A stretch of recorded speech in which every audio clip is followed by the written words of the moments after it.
Hi friends, பொடலங்காய் பருப்பு உருண்டை குழம்பு எப்படி பண்ணுறதுன்னு பார்க்கலாம். ஒரு பொடலங்காவை நீள சைஸில் எடுத்துக்கோங்க. எடுத்து இந்த மாதிரி கட் பண்ணி எடுத்துக்கோங்க. தோலை சீவிட்டு ஒரு டம்ளர் பருப்பு 1 மணி நேரம் ஊற போட்டு வச்சுருக்கேன். இதை குறைன்னு அரைச்சி எடுத்துக்கலாம்.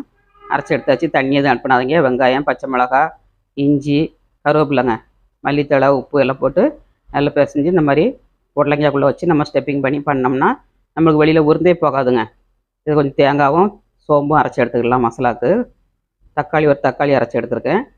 கடாயில் 3 ஸ்பூன் நல்லெண்ணெய், 1/2 ஸ்பூன் ஜீரகம், 1/4 டீஸ்பூன் வெந்தயம், 1/2 டீஸ்பூன் உளுந்தம்பருப்பு, சின்ன வெங்காயம் ஒரு கைப்பிடி அளவு, ஒரு பூண்டு, முழு பூண்டை உரித்து போட்டிருக்கேன்.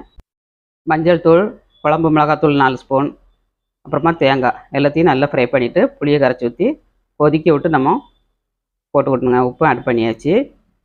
இப்போ பொடலங்காய் எடுத்து போட்டுக்கலாம். ரொம்ப நல்லாயிருக்கும் டேஸ்ட். வந்து இந்த மாதிரி ட்ரை பண்ணுங்கள்.